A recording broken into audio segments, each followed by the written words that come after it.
આપણે મત્સ્ય પુરાણના 19મા દિવસની કથાને આગળ વધારીએ.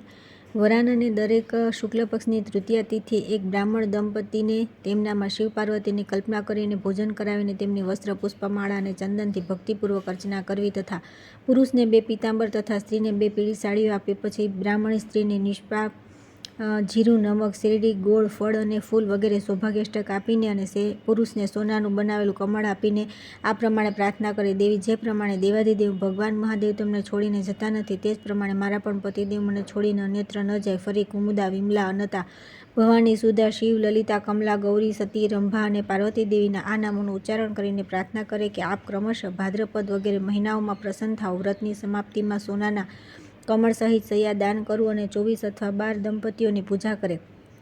પુનઃ દર મહિને 8 યા 6 દંપતીઓનું પૂજન કરતા રહેવાનું વિધાન છે. વિદ્વાન વ્રતી સર્વપ્રથમ ગુરુને દાન આપીને પછી બીજા બ્રાહ્મણોની અર્ચના કરે. દેવી, આ પ્રમાણે મેં અનંત તૃતીયાનું વર્ણન કરી દીધું જે સદા અનંત ફળદાયિકા છે. દેવી, આ અનંત તૃતીયા સમસ્ત પાપોની વિનાશિકા તથા સૌભાગ્ય અને નિરોગીતાની વૃદ્ધિ કરનારી છે. આનું કૃપણતાવશ કદીય ઉલ્લંઘન કરવું ન જોઈએ, કેમ કે પુરુષ હોય યા સ્ત્રી કોઈ પણ કૃપણતાવશ આનું ઉલ્લંઘન કરે તો તેનું અધઃપતન થઈ જાય છે. ગર્ભવતી તથા સૂતકી સ્ત્રી નક્તવ્રત રાત્રે ભોજન કરે. કુમારી અને રોગિણી અથવા અશુદ્ધ સ્ત્રી સ્વયં નિયમપૂર્વક રહીને બીજા દ્વારા આ વ્રતનું અનુષ્ઠાન કરાવે. જે મનુષ્ય અનંત ફળદાયી આ વ્રતનું અનુષ્ઠાન કરે છે તે 100 કરોડ કલ્પોથી પણ અધિક સમય સુધી શિવલોકમાં પ્રતિષ્ઠિત થાય છે. નિર્ધન વ્યક્તિ પણ જો 3 વર્ષ સુધી ઉપવાસ કરીને પુષ્પ અને મંત્ર વગેરે દ્વારા આ વ્રતનું અનુષ્ઠાન કરે છે તેને પણ તે ફળની પ્રાપ્તિ થાય છે. સધવા સ્ત્રી, કુમારી અથવા વિધવા જે કોઈ પણ આ વ્રતનું પાલન કરે છે તે પણ ગૌરીની કૃપાથી પ્રસન્ન થઈને તે ફળને પ્રાપ્ત કરી લે છે. આ પ્રમાણે જે મનુષ્ય ગિરીશ નંદિની પાર્વતીના આ વ્રતને વાંચે, સાંભળે છે તે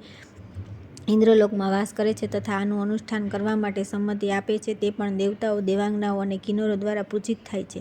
ત્યાર પછી આવે છે 63મો અધ્યાય, રસ કલ્યાણીની વ્રતની વિધિ અને તેનું મહાત્મ્ય. ઈશ્વરે કહ્યું કે નારદ, હવે હું એક અન્ય તૃતીયાનું વર્ણન કરી રહ્યો છું જે પાપનાશક છે તથા જેને પૂરા કલ્પના જ્ઞાતા લોકો રસ કલ્યાણીની નામથી જાણે છે. માઘ મહિનાની શુક્લ પક્ષની તૃતીયા તિથિએ પ્રાતઃકાળે વ્રતીએ ગાયનું દૂધ અને તલ મિશ્રિત જળથી સ્નાન કરવું જોઈએ. આ પ્રમાણે સ્વયં શુદ્ધ થઈને પછી દેવીની મૂર્તિને મધ અને શેરડીના રસથી સ્નાન કરાવવું. પછી સુગંધિત જળથી સ્નાન કરાવીને કુમકુમના ચાંદલો કરે. પૂજનમાં દક્ષિણાંગની પૂજા કરી લીલા પછી વામંગની પૂજા કરવાનું વિધાન છે. લલિતાએ નમથી દેવીના બંને ચરણો તથા બંને ગુલ્ફોની અર્ચના કરવી. શાત્યાએ નમથી જાંઘાઓનું જાનુઓનું, શ્રીએ નમથી ઉરુઓનું, મદાલાસાએ નમથી કટિભાગનું, અમલાએ નમથી ઉદરનું, મદનવાર્ષીએ નમથી બંને સ્તનોનું, કુમુદાએ નમથી બંને કંધોનું, માધવીએ નમથી ભુજાઓના અગ્રભાગનું, કમલાએ નમથી મુખ અને મુસ્કાનનું, રુદ્રાણીએ નમથી ભ્રુકુટી અને લલાટનું, શંકરાએ નમથી બાલોનું, વિશ્વાવાસિનીએ નમથી મુગુટનું અને કાંતયે નમથી મસ્તકનું પૂજન કરવું. પુનઃ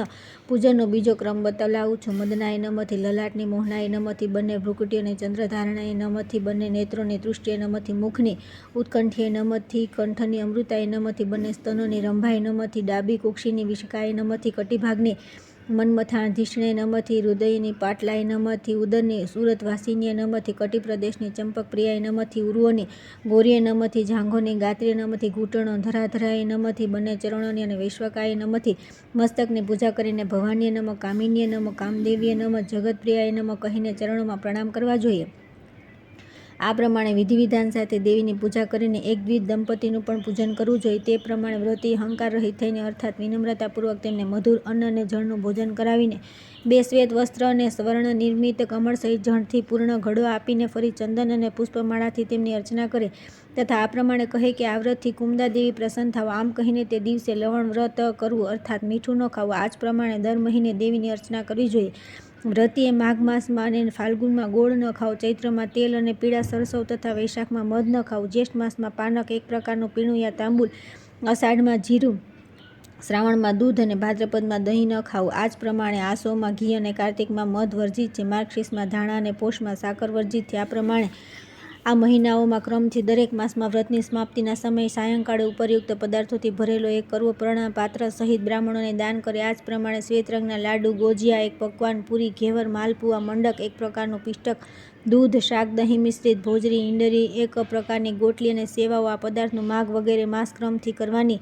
નરચાવાળો લોટો ઉપર મૂકી દાન કરવું જોઈએ. પછી કુમુદા, માધવી, ગૌરી, રંભા, ભદ્રા, જયા, શિવા, ઉમા, રતિ, સતી, મંગલા, રતિલાલસા પ્રસન્ન થાવ. આમ કહીને માઘ વગેરે બધા માસોમાં ક્રમશઃ કીર્તન કરવું જોઈએ. બધા મહિનામાં વ્રતમાં પંચગવ્યનું પ્રાશન કરવું જોઈએ.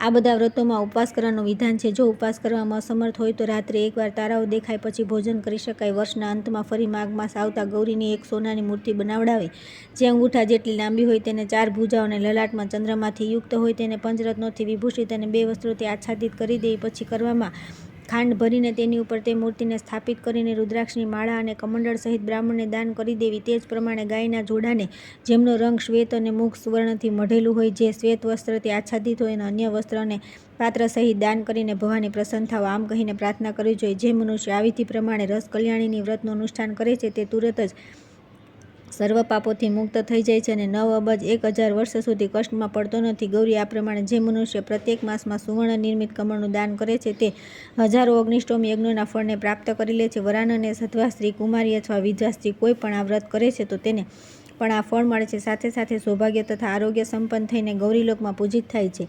આ પ્રમાણે જે મનુષ્ય પ્રસંગવશ આ વ્રતને વાંચે, સાંભળે અથવા અન્યને સંભળાવે છે, તે સર્વ પાપોને મુક્ત થઈને પાર્વતી લોકમાં જાય છે. તથા જે મનુષ્ય હિત કામનાઓથી આ વ્રતનું અનુષ્ઠાન કરવા માટે સંમતિ આપે છે, તે ઇન્દ્રના વિમાનમાં બેસીને અક્ષયકાળ સુધી નાયક નેતાનું પદ પ્રાપ્ત કરે છે.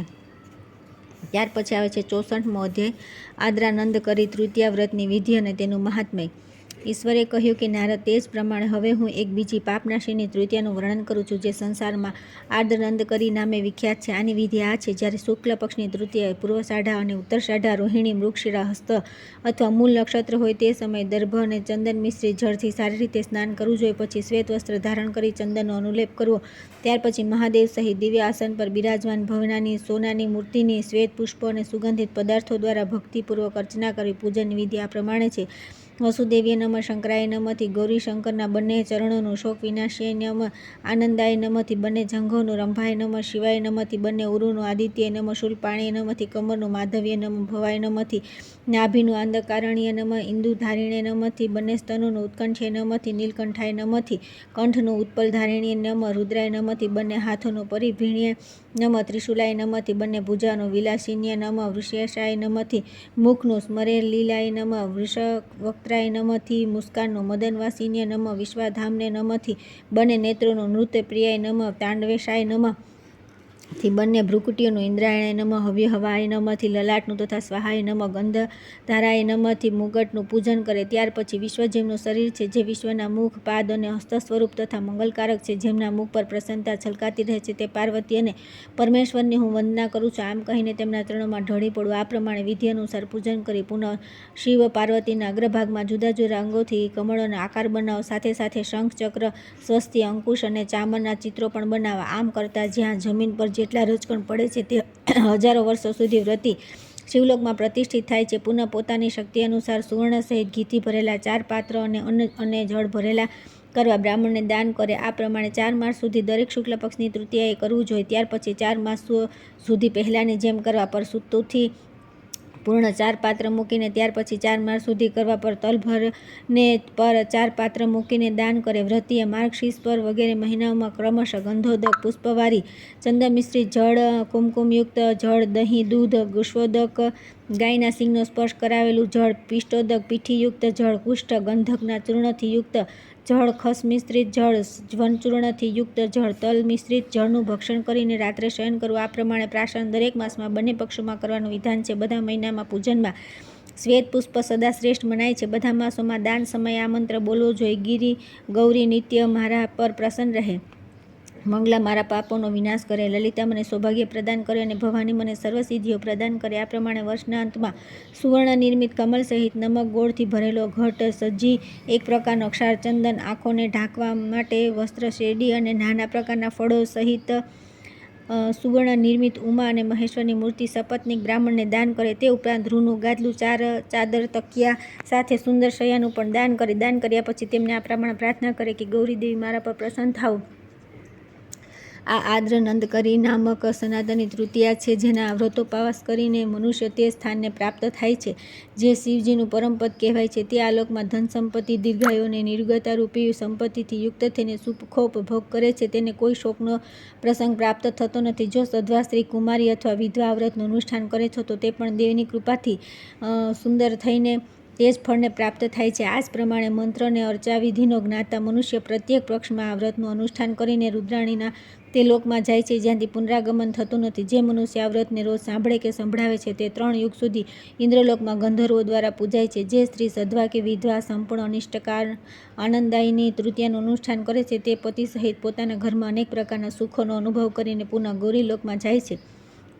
ત્યાર પછી આવે છે 65મો અધ્યાય અક્ષય તૃતીયા વ્રતની વિધિ અને તેનું મહાત્મ્ય. ભગવાન શંકરે કહ્યું કે નારદ, હવે હું સંપૂર્ણ કામનાઓને પ્રદાન કરનારી એક અન્ય તૃતીયાનું વર્ણન કરી રહ્યો છું, જેમાં દાન આપવું, હવન કરવું અને જપ કરવા બધો અક્ષય થઈ જાય છે. જે લોકો વૈશાખ માસની શુક્લ પક્ષની તૃતીયાના દિવસે વ્રતોપવાસ કરે છે તેઓ પોતાના સમસ્ત સત્કર્મોનું અક્ષયફળ પ્રાપ્ત કરે છે. તે તૃતીયા જો કૃતિકા નક્ષત્ર હોય તો સાથે તે વિશેષ રૂપે પૂજ્ય માનવામાં આવે છે. તે દિવસે આપવામાં આવેલું દાન, કરવામાં આવેલું હવન અને જપ બધું અક્ષય થઈ જાય છે. આ વ્રતનું અનુષ્ઠાન કરનાર સંતાનો અક્ષય થઈ જાય છે અને તે દિવસે કરેલું પુણ્ય અક્ષય થઈ જાય છે. તે દિવસે અક્ષત દ્વારા ભગવાન વિષ્ણુની પૂજા કરવામાં આવે છે.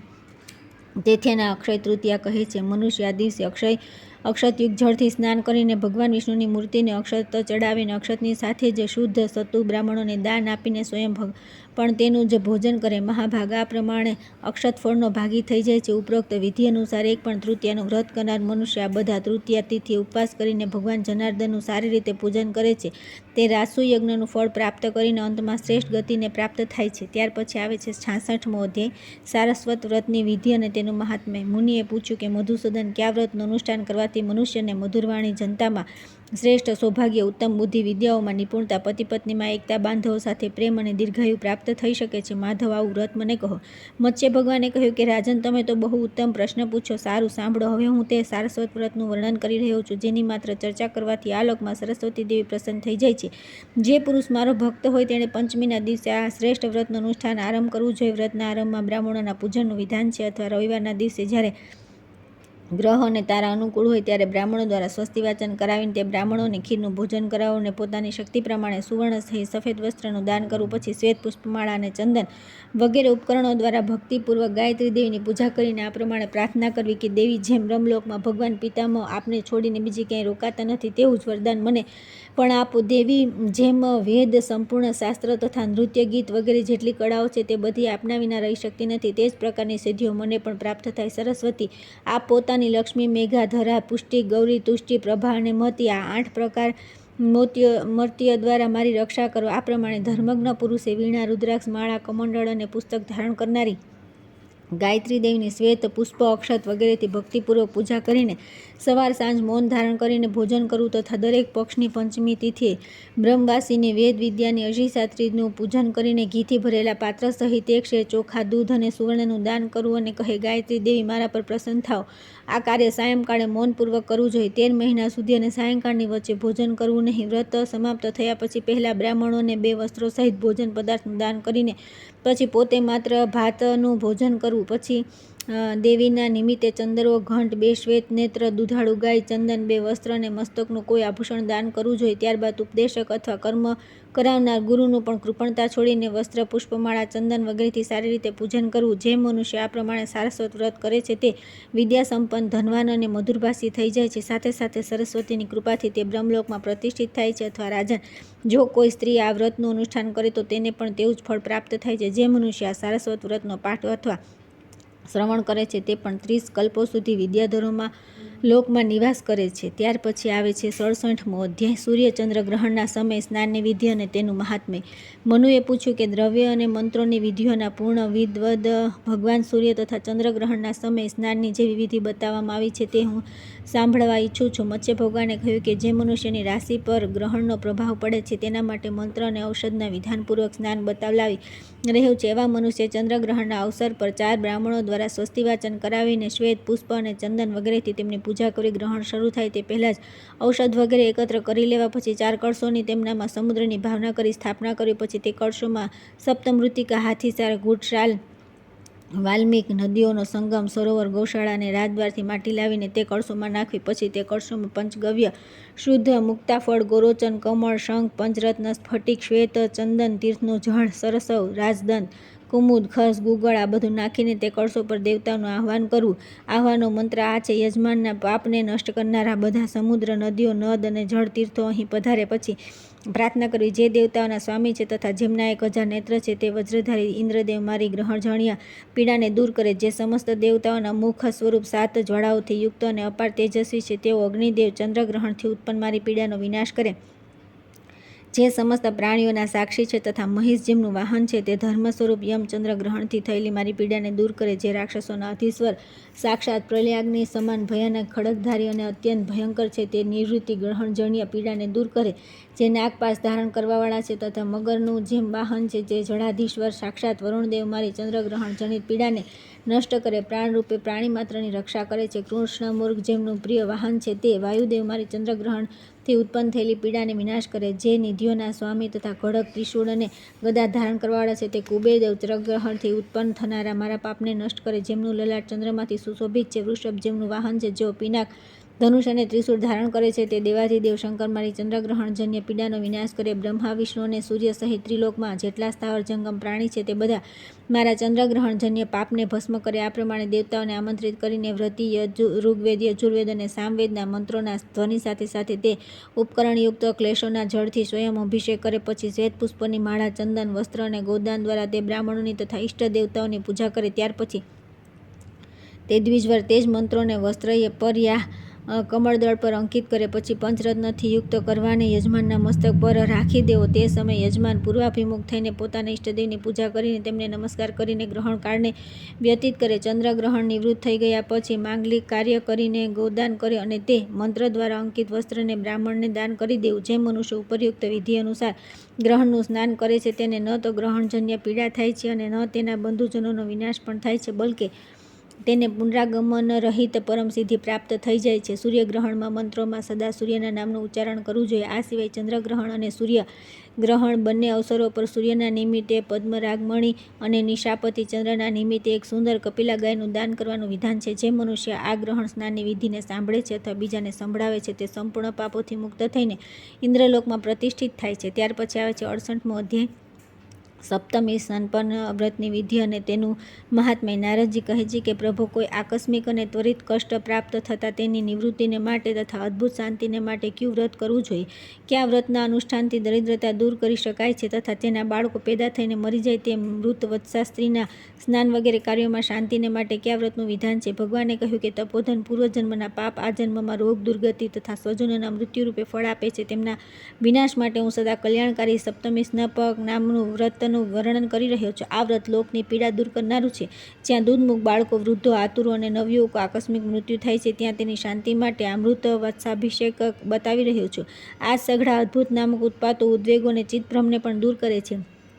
તપોધન જ્યારે વરાહકલ્પ આવશે ત્યારે પણ જ્યારે શ્રેષ્ઠ વૈવસ્ય મનુનો કાળ હશે, તેમાં જ્યારે 25મો કૃતયુગ આવશે, ત્યારે કૃતવીર્ય નામક એક પ્રતાપી શૂરવીર નરેશ ઉત્પન્ન થશે, જે હૈહય વંશની વૃદ્ધિ કરનારો હશે. નારદ તે 77,000 વર્ષો સુધી 7 દ્વીપોની સમસ્ત પૃથ્વીનું પાલન કરશે. તેના 100 પુત્ર થશે, પરંતુ મહર્ષિ ચ્યવનના શાપથી તે બધા જન્મતા જ નષ્ટ થઈ જશે. નારદ જ્યારે તેનો સહસ્ર ભુજાધારી અને સંપૂર્ણ રાજલક્ષણોથી સંપન્ન પુત્ર ઉત્પન્ન થશે, ત્યારે રાજા કૃતવીર્ય પોતાના તે પુત્રના દીર્ઘ જીવનની પ્રાપ્તિ માટે ઉપવાસ વ્રત તથા દિવ્ય વેદ સૂક્ત દ્વારા સહસ્ત્ર કિરણોવાળા સૂર્યની આરાધના કરીને આ વિશેષ સ્નાનને પ્રાપ્ત કરશે. તે સમયે કૃતવીર્યના પૂછવાથી ભગવાન સૂર્ય સમસ્ત દોષોનું શામક અને પાપનાશક આ વ્રત બતાવશે. ભગવાન સૂર્ય કહેશે કે નરેશ્વર, હવે તમે વધારે કષ્ટ સહન ન કરો. તમારો પુત્ર ચિરંજીવ થશે, પરંતુ સંપૂર્ણ લોકોના હિત માટે હું જે પાપનાશક સપ્તમી સ્તનપન વ્રતનું વર્ણન કરીશ, તેનું અનુષ્ઠાન તમારે કરવું જોઈએ. નારદ મૃતવત્સા સ્ત્રીના નવજાત શિશુના માટે 7મા મહિનામાં અથવા શુક્લ પક્ષની કોઈ પણ સપ્તમી તિથિ આ વ્રતનું કરવાનું શ્રેષ્ઠ માનવામાં આવ્યું છે. જો તે વિધિએ બાળકનું જન્મ નક્ષત્ર આવતું હોય તો તે તિથિનો ત્યાગ કરી દેવો જોઈએ. તે જ પ્રમાણે વૃદ્ધ, રોગી અથવા અન્ય લોકોને માટે પણ કરવામાં આવતા કાર્યમાં આનો વિચાર કરવો જરૂરી છે. વ્રતના આરંભમાં વ્રત કરનારે ગ્રહ બળ અને તારાબળને અનુકૂળ જોઈને બ્રાહ્મણ દ્વારા સ્વસ્તિ વાચન કરાવવું અને ગોબરથી લીપેલી ભૂમિ પર એકાગ્નિક ઉપાસકની જેમ ગાયના દૂધની સાથે લાલ ચોખાથી હવાના તૈયાર કરવું. પછી સૂર્ય અને રુદ્રને અલગ અલગ તેમના મંત્રો દ્વારા વિધિપૂર્વક તે હવ્યાદાન પ્રદાન કરવું. તે સમયે સૂર્ય સૂક્તની 7 ઋચાઓનો પાઠ કરવો અને અગ્નિમાં ઘીની આહુતિઓ આપવી. રુદ્રને માટે પણ તે જ પ્રમાણે રુદ્ર સૂક્તની ઋચાઓનો પાઠ તથા તેમના દ્વારા હવન કરવો જોઈએ. આ વ્રતમાં હવનના માટે મંદાર અને પલાશની સમિધા હોવી જોઈએ. પુનઃ જવ અને કાળા તલ દ્વારા 108 આરતી આપવાનું વિધાન છે. તે જ પ્રમાણે વ્યહતિ ભૂર્ભુવઃ સ્વઃ મહ જન તપ સત્યમના ઉચ્ચારણપૂર્વક 108 ઘીની આહુતિ આપવી જોઈએ. આ પ્રમાણે હવન કરીને વ્રતિએ પુનઃ સ્નાન કરવું. એનાથી મંગલની પ્રાપ્તિ થાય છે. ત્યારબાદ હાથમાં કુશ રાખેલા વેદજ્ઞ બ્રાહ્મણ દ્વારા